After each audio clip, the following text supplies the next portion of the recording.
invitación a visitar la Universidad Católica. Es la primera vez que he dado algún tipo de taller o algo acá.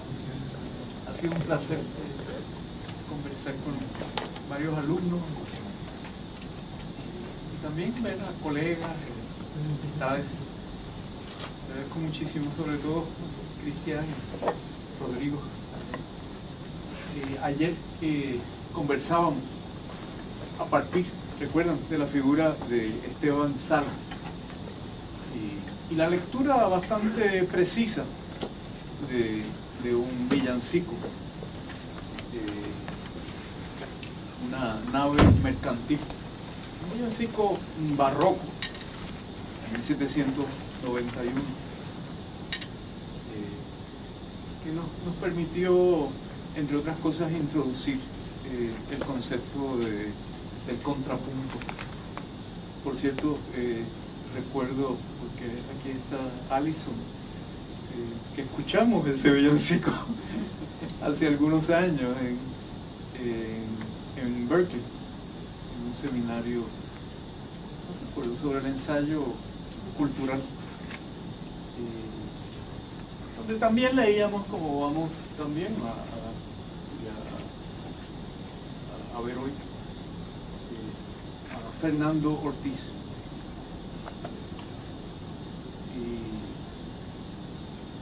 Y el villancico de Esteban Salas, por cierto, nos llevaba ayer a introducir el ensayo sobre la música cubana de Alejo Carpentier, la lectura que vamos a discutir hoy de Carpentier, El oficio de tinieblas, un relato breve que espero que hayamos leído ya juntos, ¿no? Yo les envié ayer una cita específica que quería comentar con ustedes, una cita de un par de los textos que vamos hoy a ver, introducir. ¿Tienen alguna pregunta antes de que entremos en materia? ¿Algún comentario?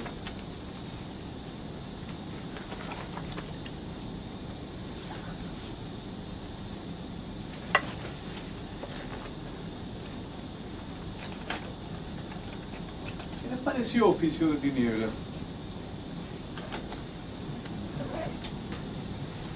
Yo les había enviado un fragmento, un pasaje que creo que se presta para comenzar a leer juntos. Este relato de Alejo Carpentier, uno de sus primeros cuentos, que se publica en 1944 en la revista Orígenes de Lezama Lima. Un cuento, aparece en el número 4 de la revista Orígenes, lo que de por sí me parece relevante, ¿no? Al tema general de nuestro taller, porque la revista Orígenes se convirtió ya en la década del 40 en el foro principal sobre o para la discusión en torno al neobarroco y su relación con la cultura nacional cubana. La figura de Carpentier, por cierto, se identifica con los orígenes mismos de ese debate. Algunos de los textos iniciales de Carpentier sobre el llamado Real Maravilloso, ¿no? y el neobarroco fueron los textos que renovaron esa discusión en Cuba. Yo no voy a entrar, digamos, a dar un contexto demasiado amplio sobre el debate que seguramente conocen, no solo por la importancia de Lezama Lima y luego de uno de sus grandes lectores, Severo Sarduy, sino también por el destino, el devenir chileno y argentino de algunos de esos debates en la obra, por ejemplo, de Diamela Eltich, o de lo que Berlongher, tanto en la Argentina como en Sao Paulo, llamó el neobarroso, ¿no? Estos debates generalmente no toman en consideración la cultura musical. Es muy interesante plantearse algunas de las preguntas que se hacen ellos mismos ante, digamos, encarar esas mismas preguntas, pero con ejemplos que vienen de otras zonas musicales. Y para Carpentier, que también tenía cierta, no solo afición, sino práctica y formación musical, el ensayo sobre la música cubana, que es un ensayo contemporáneo de este relato que vamos a comentar hoy, es muy importante. Es un ensayo que también se relaciona con un libro clave de esos años que ya mencionamos ayer, que es el contrapunteo cubano del tabaco y del azúcar de Fernando Ortiz, donde comienza, digamos, a sistematizarse, por llamarle así, digamos, cierta práctica del contrapunteo como un modo de organizar una teoría de la multitemporalidad distintiva de las culturas no solo caribeñas, sino latinoamericanas en un sentido más amplio. Entonces, en ese contexto se publica en 1944 el cuento Oficio de Tinieblas. Hay algún debate sobre si es o no el primer cuento. Es contemporáneo del Viaje a la Semilla, un relato mucho más conocido de Carpentier, y que con el Viaje a la Semilla comparte esta preocupación tan típica de él sobre la temporalidad, el cuestionamiento, digamos, de los grandes patrones y discursos de la temporalidad occidental, ¿no?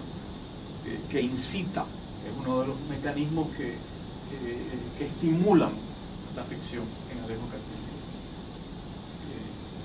Hay un par de cosas que yo quería proponerles ya hoy, más que como hipótesis, como preguntas. Una de ellas es: ¿qué relación hay entre ciertos ensayos y el trabajo conceptual que aparece, por ejemplo, en el ensayo de Carpentier sobre la música cubana? Es un libro de 1946, fechado, digamos, el prólogo, un libro que sale publicado en México, pero fechado el prólogo en Caracas en 1945, o sea, contemporáneo de esto. Muy interesante la pregunta: ¿qué relación hay entre esa reflexión sobre la música en el ensayo del 46 y el paso de Carpentier a la ficción? Relación entre el trabajo, digamos, de reflexión histórica y teórica también, que hay en el ensayo, y la elaboración de un discurso de la ficción. Este es un tema que voy a dejar por ahora en el aire, y al que nos va a traer nuevamente la pregunta por la ficción, no solo ya en un cuento, sino en un libro teórico, como teórico, fragmentariamente teórico, como lo es el contrapunteo del tabaco y el azúcar. ¿Qué relación hay entre la ficción y estos modelos de interpretación cultural que se van elaborando a partir del ensayo, en el caso del ensayo sobre la música, pero también en la antropología y en otras disciplinas? Son algunas de las preguntas que ya hemos ido sugiriendo y a las que volveremos hoy con algunos ejemplos específicos.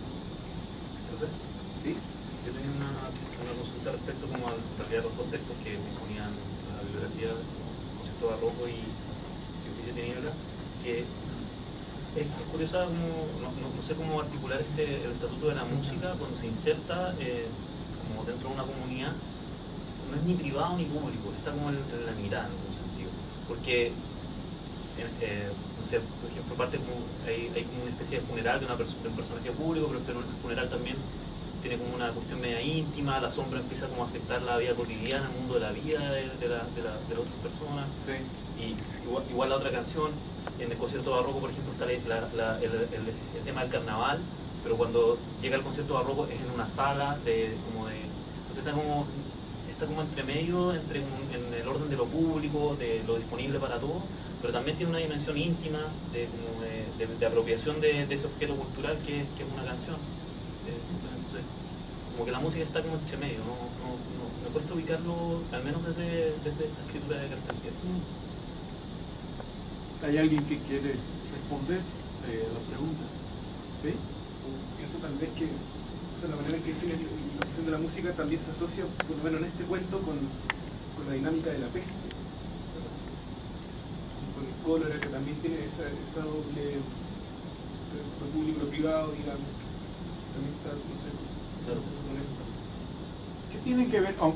Aunque quisiera dar un paso atrás y para ir juntos, digamos, a veces incluso resumiendo algunos aspectos del relato, pero aceptemos ya que se trata precisamente de una ficción sobre los límites entre ciertos espacios, ¿no? La peste, el terremoto, de algún modo produce un tipo de condición que impacta las fronteras en esa sociedad, fronteras entre instituciones, fronteras entre cuerpos, exaspera, digamos, ciertas preguntas por el contagio. Es muy curioso porque la palabra contagio aparece inicialmente en el relato, lo habrán notado, está en la página, en el apartado tercero del relato, ¿recuerdan? Aparece no en referencia al cólera, a la epidemia del cólera, que produce, digamos, el desastre, uno de los desastres que hay afuera, sino aparece el contagio de la maldita danza. La danza, ¿recuerdan? La sombra, se repite por todas partes en la ciudad, hasta el punto, insiste el narrador, en que en algunos momentos, dentro de la iglesia, el mismo organista lleva el ritmo de la sombra a contrapelo y en contrapunto, digamos, ¿no?, con las formas litúrgicas que se suponía que estuviera tocando. Entonces hay una especie como de circulación de la sombra, ¿no?, que va problematizando estos límites entre los espacios, digamos, discretos, entre los espacios que ordenan el sentido social. Sí, que iba a... Respecto a lo que comentabas de los espacios privados y públicos, hay algo que en el siglo XX y XXI se nos olvida, pero hasta la aparición de la amplificación con parlantes, había instrumentos para tocar adentro, otros para tocar afuera. Entonces, hoy en día uno puede, no sé, poner una grabación con parlantes en la Plaza Armas, no sé, Plaza Domingo en la Plaza Armas, y todo el mundo está muy tranquilo, pero es algo, en esa época las relaciones eran muy estrechas entre ciertos tipos de instrumentos para la corte, no solo para el tipo de espacio, sino para las circunstancias, para la corte, otros para tocar afuera, otros para tocar la iglesia, etc. Entonces, eso también yo creo que está muy ligado. Y entonces ¿cómo ves esta cuestión del adentro y del afuera? Tal vez ese sería un modo de comenzar a hablar sobre el relato. Un relato efectivamente organizado a partir de cierta visión espacial del sentido. Adentro está la catedral. No me olvido, por cierto, de los comentarios de ustedes, pero permítanme ir un poco atrás. Adentro está lo que está ocurriendo dentro de la catedral, ¿no?, de Santiago de Cuba. Está fechado el cuento, 1851. Hay unos ritos funerarios, ¿no?, para un capitán general que acaba de morir en esa época, y de momento se convocan a más de 100 músicos para tocar el Requiem de Mozart dentro de la catedral. Pero a la misma vez Carpentier va narrando lo que ocurre fuera de la catedral. este personaje Panchón que trae el contrabajo, un contrabajo que sustituía sus cuerdas, ¿recuerdan? Con tripas de chivo, cuando no llegaba el barco europeo con la Intrépida, con las mercancías al día, digamos, se sustituían las cuerdas del contrabajo con tripas de chivo, de cabro, ¿no? Entonces aparecen, digamos, empiezan a aparecer todas estas alusiones a lo que llamábamos ayer, esta cuestión de la lejanía, ¿no? De la experiencia, si quieren, periférica de una cultura occidental definida por el occidente, sin duda, pero a la misma vez definida por la distancia que notábamos en el villancico, la distancia del mapa colonial, ese sentido de lo tardío, de lo que llega mañana o de lo que nunca llega, de la lejanía de la que hablaba José Lezamalino. Entonces el relato se va instalando allí y de momento entre estos espacios que aparentemente tienen alguna coherencia, el adentro y el afuera de la catedral, irrumpe una catástrofe. Primero, un terremoto, a romper el orden de aquel mundo, y enseguida después del terremoto viene, ¿de acuerdo?, la epidemia del cólera. Habría que hablar históricamente de la función del desastre y de la catástrofe, que, ¿no es cierto? Yo recuerdo de California, había algunos terremotos, pero que ustedes sin duda me recuerdan mejor que yo. La relación entre catástrofe y narrativa, la relación entre desastre y ficción. Pareciera en el cuento de Carpentier, la ficción comienza de algún modo narrando una catástrofe. Pero, ¿qué es lo que pone en juego una catástrofe? Volviendo a la pregunta de ustedes. ¿Perdón? No límite. Pareciera que la catástrofe rompe el espacio, rompe el modo de organizar la vida espacialmente. Por cierto, Sarmiento, viviendo en Chile, ante uno de los terremotos, decía que hay una dimensión de celebrar de las catástrofes, de los terremotos. Pues decía que los terremotos eran un problema de ingeniería. Ese Sarmiento con esa leve ironía que te mantenía, ¿no? Porque destruían, digamos, las formas históricas que venían de una ciudad colonial y permitían modernizar el espacio. Entonces la catástrofe para Sarmiento tiene como una especie de estímulo de la economía, ¿no? Bastante antes que, ¿cómo se llama? La shock capitalism, Naomi Klein, ¿no? Pero con una hipótesis mucho más ingenua sobre lo mismo. El desastre produce un reordenamiento espacial. Entonces, Zizek, también, en una idea similar, en el núcleo perverso del cristianismo, sí, cuando hace una lectura un poco parvularia, así de la metáfora del campo de Higgs, que es más compleja, pero él lo explica muy sencillamente diciendo que es una sustracción de un sistema, y donde esa sustracción, paradójicamente, en vez de provocar una pérdida de energía, provoca una ganancia positiva. Sí. Y es así como él comienza a hablar finalmente de todas las grandes crisis sociales, de los problemas de terrorismo en Estados Unidos, etc. Como aquellos choques que provocan inversión sarmentina.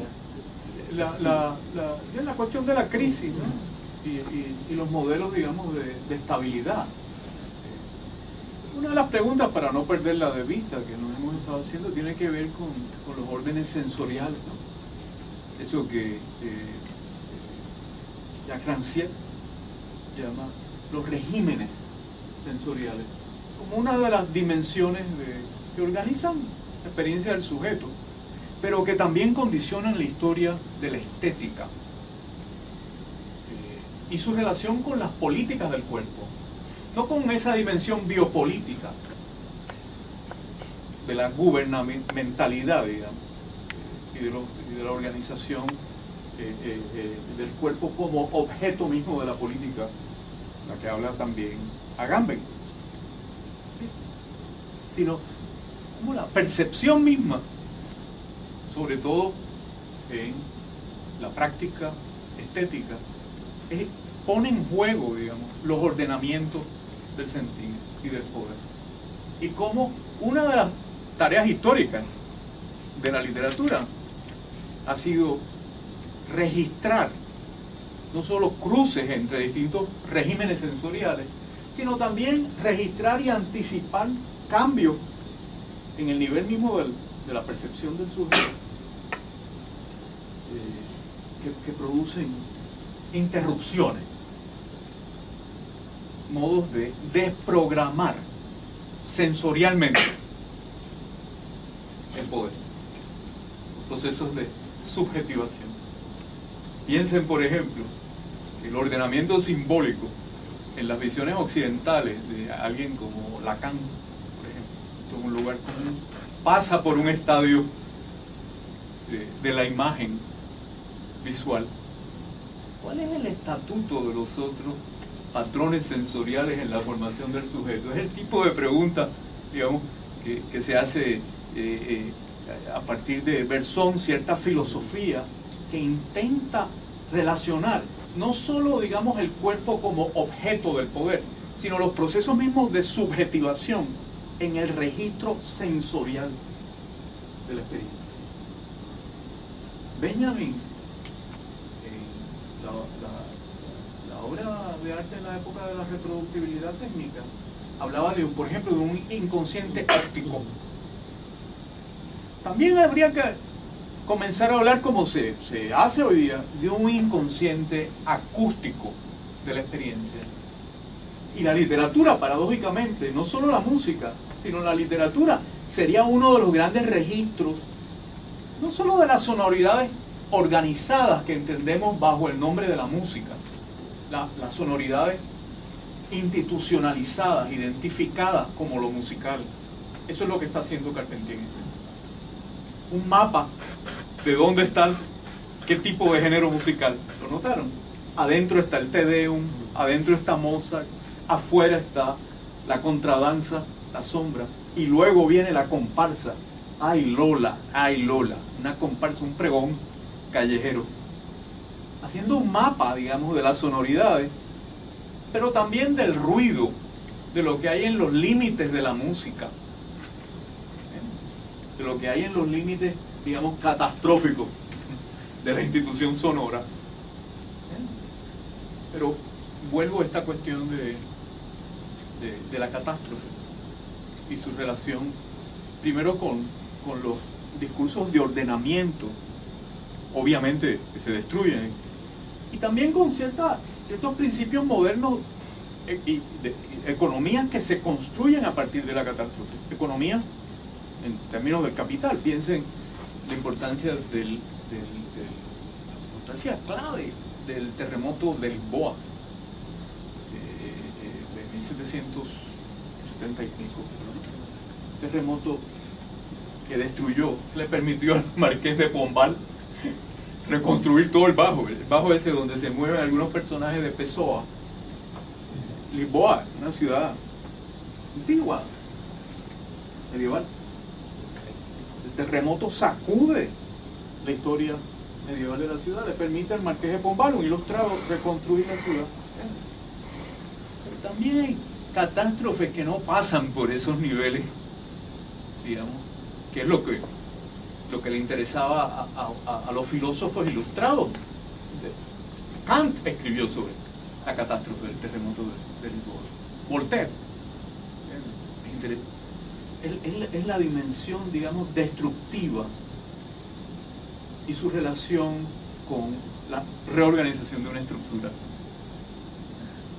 Ahora, ¿qué le pasa, digamos, a los órdenes, llamémosle así, sensoriales de la percepción misma? Y la pregunta es si la literatura y la ficción, un cuento como este, no tendrá que ver con esto. Como si de algún modo la literatura, aquí, el relato, no estuviera explorando, digamos, los modos en que circulan los cuerpos, los espacios, los sentidos mismos, en estos momentos catastróficos, cuando los límites que le dan coherencia a la experiencia, adentro, afuera, razas, blanco y negro, ricos y pobres, todo esto se desploma. ¿Qué le pasa al ordenamiento sensorial cuando se vive una catástrofe? ¿No será esa una de las tareas también de la literatura? Registrar estas zonas donde los límites ya no son capaces de organizar experiencias, ¿no?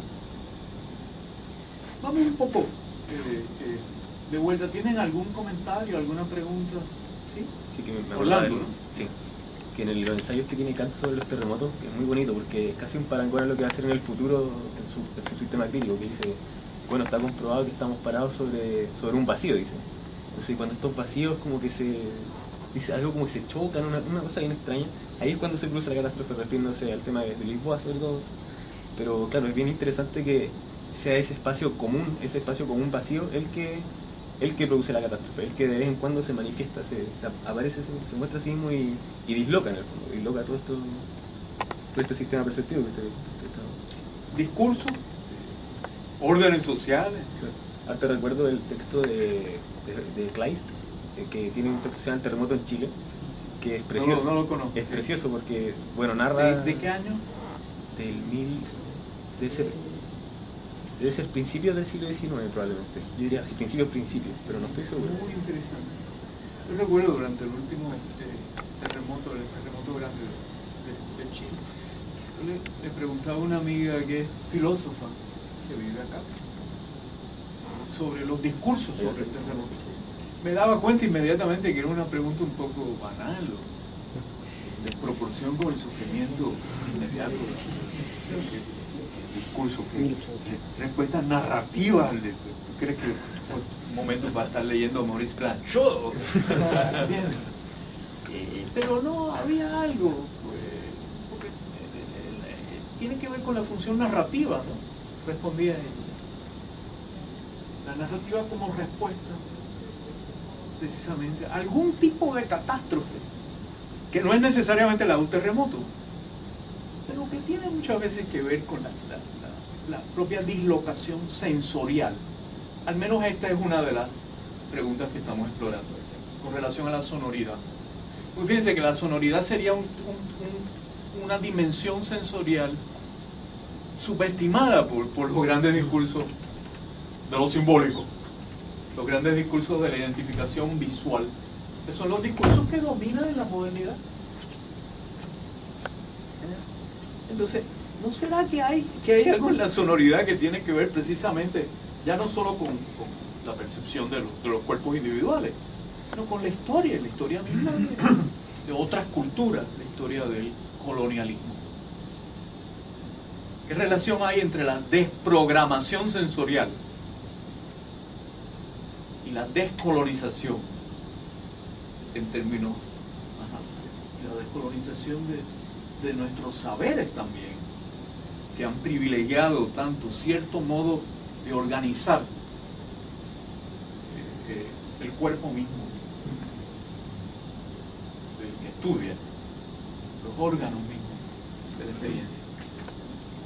Sí, que me acuerdo un poco en la introducción que estoy hablando, que en On Literature de Chris Miller, él como que dice que es un libro que trata de ser muy básico, como para explicar lo que es la literatura en términos así como para poder, digamos, divulgar, digamos, conocimiento de la crítica literaria, etc. Él como que propone como básico decir que la literatura crea realidades virtuales, como de visión, ¿no? de imágenes. Y se opone él, dentro de su libro, a Henry James y Blanchot, en términos de que para Henry James y para Blanchot, como que la literatura está parada sobre el vacío, sobre la nada. Y cita incluso un ensayo de Blanchot donde él como que pone esta imagen de Ulises escuchando las sirenas, ese canto que es como el canto prometido, pero las sirenas en la Odisea en realidad no cantan el canto que supuestamente van a escuchar cuando lleguen a la isla, sino que es un canto prometido, un canto que siempre está vacío en realidad, un canto que nunca podemos escuchar. O sea, y ahí como que Blanchot, en lugar de registrar una imagen virtual o una realidad virtual de ese supuesto canto de la sirena, que está sobre la nada, sobre ese desastre que es como, digamos, porque desde el mismo desastre parece que no se puede escribir. O sea, Ulises en la isla de las sirenas hubiera sido como devorado por ellos. En cambio, desde esa distancia, de esa lejanía, en el barco, con los otros tipos con las orejas tapadas con cera, parece que sí se puede predicar.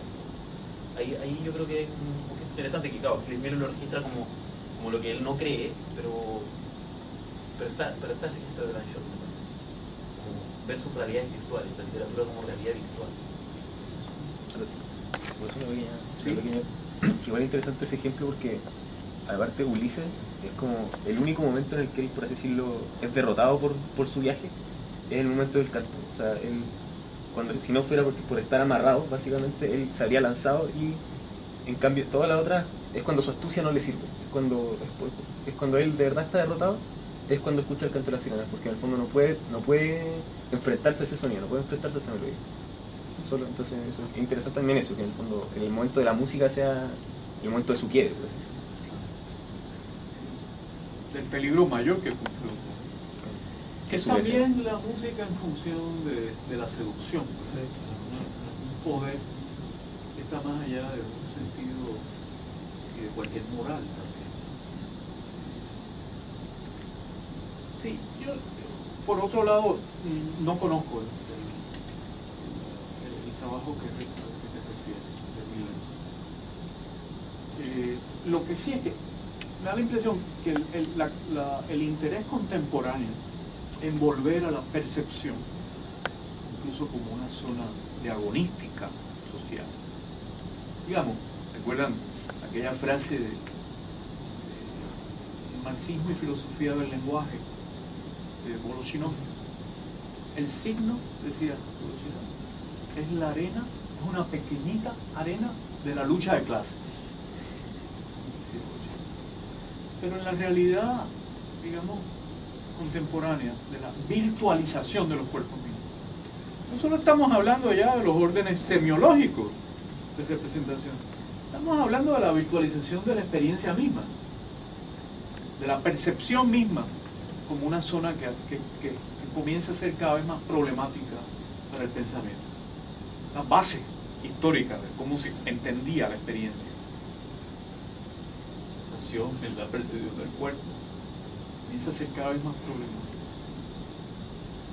Lo que de algún modo lleva de regreso a un nuevo intento de considerar cuál es la relación de los sentidos, lo real, una especie de regreso que después uno puede, digamos, cuestionar y discutir. En el caso, por ejemplo, de uno de los libros recientes de Michel Serres, un historiador de la ciencia, algunos de ustedes conocen, se llama Los 5 sentidos.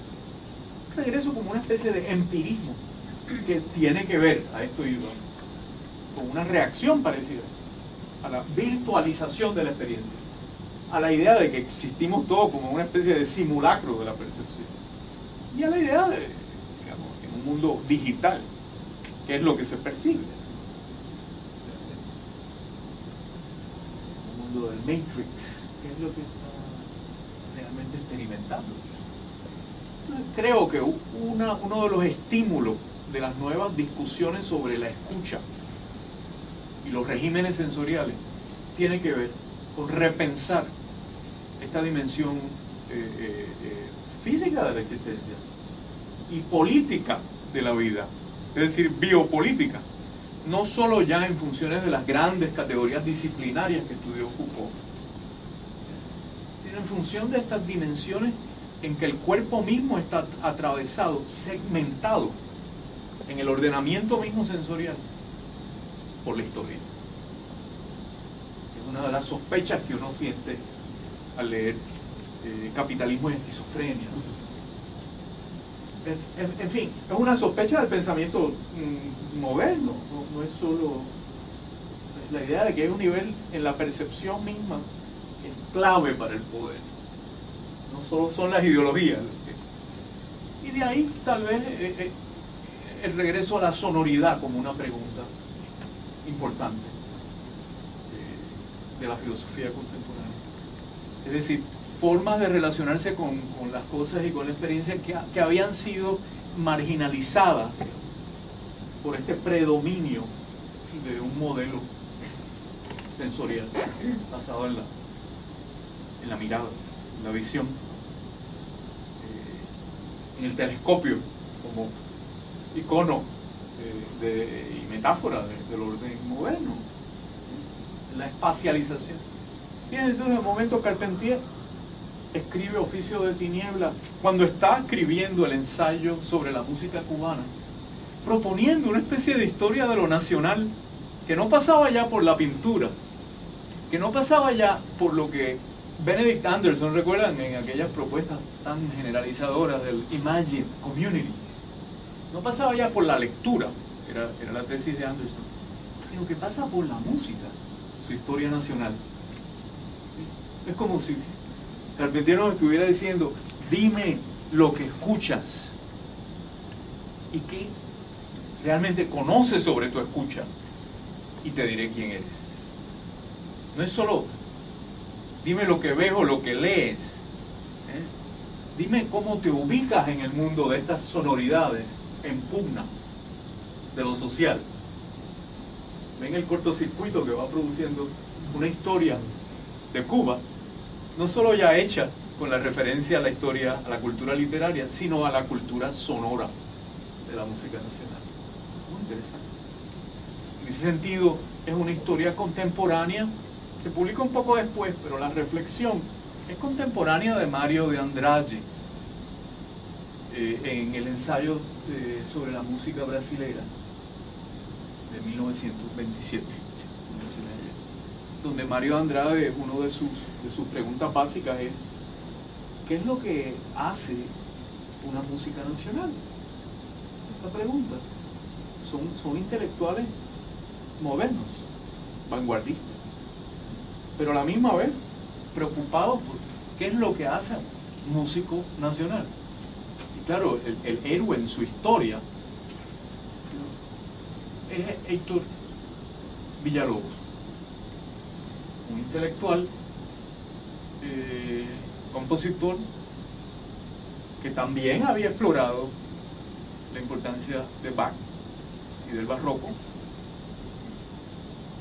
y que entendía ya en su relación con el Estado Novo en los años 30 de Getúlio Vargas, un Estado autoritario, nacional popular autoritario de derecha, entendía que para un país como el Brasil el mapa de la sonoridad en los géneros de ciertas formas nuevas que él intenta crear, como los choros, era tal vez de un potencial nacional más fuerte para la formación de los ciudadanos, esta gran oreja nacional que él va elaborando en las lecciones de solfeo, va programando una pedagogía nacional basada en la sonoridad. Alguien como Villalobos se estaba dando cuenta de que la percepción no es solo un suplemento cognitivo, sino lo que es bastante obvio, es el fundamento de la política misma, de la identificación misma entre los sujetos y los sistemas normativos de la identificación social. Para Villalobos esto estaba clarísimo. Carpentier, contemporáneo de Mario de Andrade, ese ensayo es realmente notable. Por cierto, esto se ha estudiado en el Brasil. Recomiendo los trabajos de José Miguel Wisnik sobre la relación entre música y literatura en el Brasil, y específicamente sobre música, en el caso de Villalobos, música y nacionalismo. Esto en el caso de la Argentina, lo estudió recientemente Florencia Garramuño, quien estudiaba el tango y el samba en la formación de lo que ella llama un modernismo primitivo. No hay que estar de acuerdo con ellos. En el caso, por ejemplo, de Garramuño, su relación me parece a mí con el modelo de Anderson, de Benedict Anderson. No voy a cuestionar esto, pero lo interesante es que tanto Bismick como Florencia Garramuño notan, digamos, en el ensayo de Mario de Andrade, este gesto formador de comunidades que no pasa por la letra, sino que explora esta dimensión subjetivadora de la sonoridad. Y fíjense que digo sonoridad y no solo música, porque esa distinción entre sonoridad y música es clave, es como la distinción entre sonoridad y fonema en la lingüística, las bases del sentido. El momento en que la sonoridad empieza a adquirir un sentido musical es que ha sido procesada, ¿verdad?, institucionalmente. Institucionalmente, la música esgrime los límites exteriores en el ruido, ¿no? El ruido es, pero también límites internos, jerarquizando distintas categorías de prácticas musicales, institucionalizándolas alrededor de patrones de valor, de evaluación en las jerarquías internas, que tienen que ver ya en el siglo XIX con la estructura de la orquesta sinfónica, nada menos estudiada por Max Weber, teórico de la modernidad, y con la relación muy problemática entre esas formas canónicas musicales con la música popular y folclórica. ¿Entienden? Fíjense lo que está haciendo Carpentier, los límites que se van rompiendo en Oficio de Tinieblas tienen que ver con la relación entre el adentro y el afuera, como dicen ustedes, de la institución misma musical, de la idea de la música occidental. ¿Qué relación hay entre el Te Deum de la catedral y la copla callejera de Lola? Ahí viene Lola. ¿Qué relación hay?